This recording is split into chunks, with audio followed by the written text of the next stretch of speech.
नमस्कार दोस्तों, स्वागत है आप सभी का आपके अपने चैनल खुशहाल ज़िंदगी में।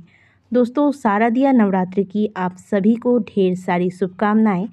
ये प्रार्थना है आदिशक्ति माँ भवानी से कि आप सभी की मनोकामनाओं को माता रानी पूर्ण करे तथा आप सभी पर अपनी कृपा दृष्टि बनाए रखे। माता के चौथे स्वरूप जिसे कि हम सभी माता कुष्मांडा के नाम से जानते हैं। लगातार 9 दिनों तक चलने वाले इस पावन त्योहार में चौथे दिन माता के चौथे स्वरूप की पूजा अर्चना की जाती है। अपनी मंद हंसी के द्वारा अंड यानी कि ब्रह्मांड को उत्पन्न करने के कारण इस देवी को कुष्मांडा नाम से अभिहित किया जाता है। माँ कुष्मांडा को अष्टभुजाओं वाली देवी भी कहा जाता है। जब सृष्टि नहीं थी, चारों तरफ अंधकार ही अंधकार था, तब इन्हीं देवी ने अपने ईसत हास्य से ब्रह्मांड की रचना की थी।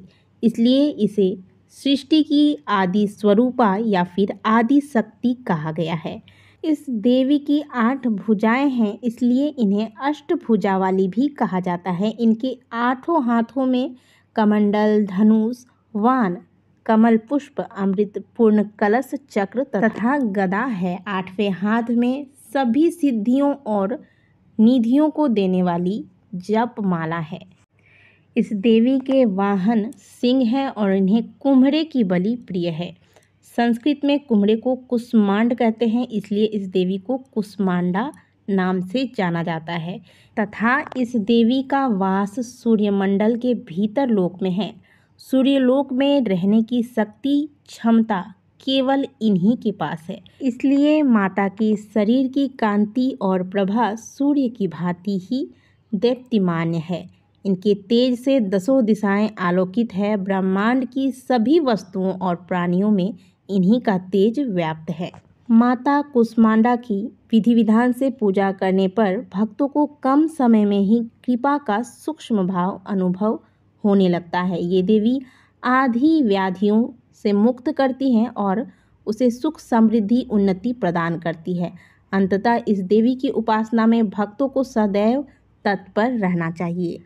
आज के वीडियो में हम आपको बताएंगे कि माता कुष्मांडा की पूजा विधि क्या है, किस विधि से हमें नवरात्रों के दौरान माता कुष्मांडा की पूजा करनी चाहिए।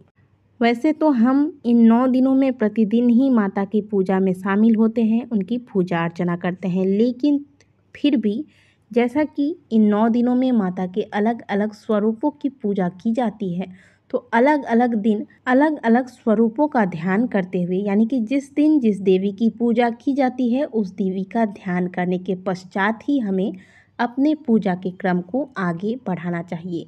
यदि आपके पास जो माता दुर्गा की फ़ोटो है उसमें अलग से माता कुष्मांडा की फ़ोटो नहीं है, तो भी जिस देवी की पूजा आप प्रतिदिन करते हैं, यदि आपके पास माँ दुर्गा की ही फ़ोटो है तो आप उसमें भी माता कुष्मांडा का ध्यान करके पूजा कर सकते हैं। नवरात्रि के चौथे दिन रोजाना की तरह सूर्योदय से पहले उठकर घर की साफ सफाई करें। स्नान करने के पश्चात स्वच्छ वस्त्र धारण करें। आज के दिन पूजा के दौरान आप अगर नारंगी या फिर हरे रंग के वस्त्र धारण करते हैं तो यह उत्तम माना जाता है। सर्वप्रथम आप कलश की पूजन करें, इसके बाद आप विघ्नहर्ता भगवान गणेश का ध्यान करके उनका पूजन करें।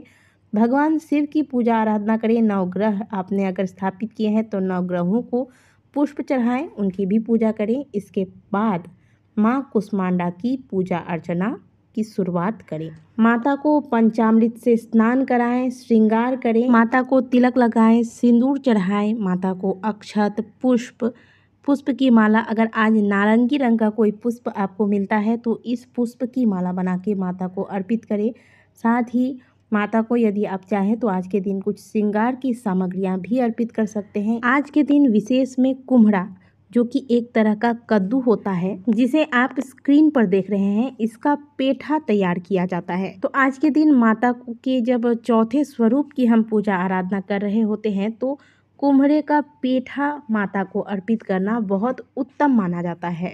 माता को ये भी बहुत पसंद है। माता को कई स्थानों पर पेठे यानी कि कुम्हड़े का बलि भी दिया जाता है। तो आप अगर चाहें तो कुम्हड़ा एक माता को अर्पित करें। इसके पश्चात आप 108 नवाड़ मंत्र का जाप करने के पश्चात इस कुम्हरे का बलि दे सकते हैं। इससे माता प्रसन्न होती है। इसके अलावा आज के दिन आप माता को हरी इलायची अवश्य अर्पित करें।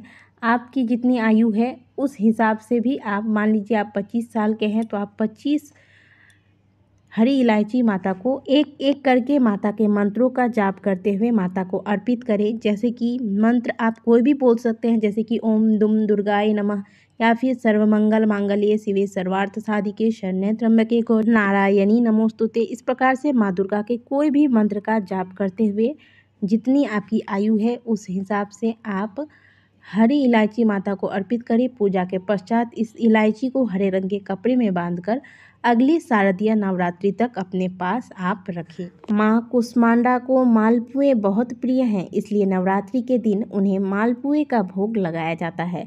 तो संभव हो तो आप घर में मालपुए बनाकर माता को यह मालपुए अर्पित करें। और अगर आपके यहाँ बाज़ारों में नवरात्रि के दौरान कई स्थानों पे साफ़ सफाई का ध्यान रखते हुए मालपुए तैयार किए जाते हैं, तो ऐसा कुछ व्यवस्था आपके यहाँ है तो आप वहाँ से भी लाकर मालपुए माता को अर्पित कर सकते हैं।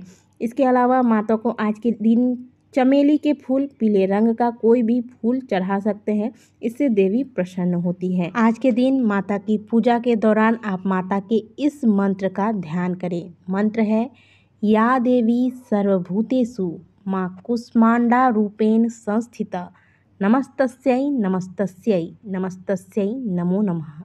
अर्थात जो देवी समस्त विश्व में हर प्राणी में हर जीव में माता कुष्मांडा के रूप में विराजमान है, ऐसी देवी कुष्मांडा को हम सभी मिलकर प्रणाम करते हैं, इन्हें नमस्कार करते हैं, नमस्कार करते हैं, नमस्कार बारंबार नमस्कार करते हैं। तो इस मंत्र का जाप करते हुए आप माँ दुर्गा के चौथे स्वरूप माता कुष्मांडा की पूजा अर्चना विधि विधान से करें। पूरा परिवार मिलकर पूजा के पश्चात माता की आरती करें। आरती के पश्चात जो भी प्रसाद आपने कुम्हरे का जो भी प्रसाद आपने चढ़ाया है, मालपुए का भोग लगाया है या पेठा चढ़ाया है, ये सभी आप सब प्रसाद रूप में ग्रहण कर सकते हैं, आसपास के लोगों को भी दे सकते हैं। तो इस विधि से आपको माता कुष्मांडा की पूजा अर्चना नवरात्रि के चौथे दिन करनी चाहिए। वीडियो अच्छी लगी है तो वीडियो को लाइक ज़रूर कीजिएगा। कमेंट बॉक्स में माता रानी के नाम के जयकारे अवश्य लगाइएगा। बोलिए सभी मिलकर माता कुष्मांडा की जय।